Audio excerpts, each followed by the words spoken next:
FIFA বিশ্বকাপে referee নিয়োগে ব্রাজিলের থেকে এগিয়ে আর্জেন্টিনা। দুই চিরপ্রতিদ্বন্দ্বী দেশ থেকে ফিফা বিশ্বকাপে ম্যাচ পরিচালনা করবেন রেকর্ড সংখ্যক রেফারি। এছাড়াও ফিফার 50 সদস্য দেশ থেকে নির্বাচিত হয়েছেন মোট 170 জন ম্যাচ অফিসিয়াল।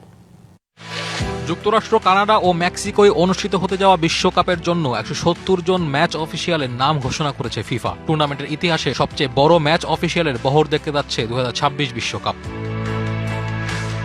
আগামী 11 জন শুরু হতে যাওয়া বিশ্বকাপে রেফারির দায়িত্ব পালন করবেন মোট 52 জন প্রধান রেফারি, 88 জন সহকারী রেফারি এবং 30 জন ভিডিও অ্যাসিস্ট্যান্ট রেফারি, যারা প্রতিনিধিত্ব করছেন ফিফার মোট 50টি সদস্য দেশের, যেখানে ব্রাজিল ও আর্জেন্টিনা থেকেই প্রধান রেফারি থাকবেন মোট 6 জন। সহকারী ও ভিডিও রেফারি সহ দেশ দুটি থেকে ম্যাচ অফিসিয়াল থাকবেন সর্বমোট 19 জন।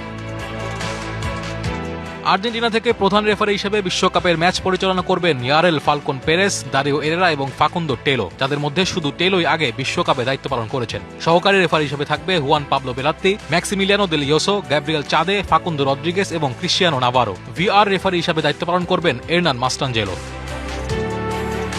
আর্জেন্টিনার মতোই ব্রাজিলও প্রথমবারের মতো বিশ্বকাপে 3 জন প্রধান রেফারি পাঠানোর সুযোগ পাচ্ছে। সব মিলিয়ে দেশটি মোট 9 জন শীর্ষ পর্যায়ের ম্যাচ অফিসিয়াল পাঠাচ্ছে, যেখানে প্রধান রেফারি হিসেবে থাকছেন রাফায়েল ক্লস, উইলটন সাম্পাইও এবং Raymond আবাত্তি।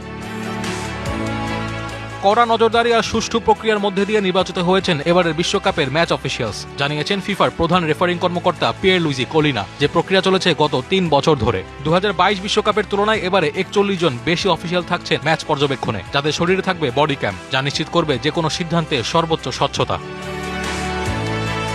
Naim Hamid, DBC news. একনল অ্যাডভান্সড হাইজিন সোপ, এবার জীবাণু ধুলাবালি ঘাম clean bowled. A product of Remark.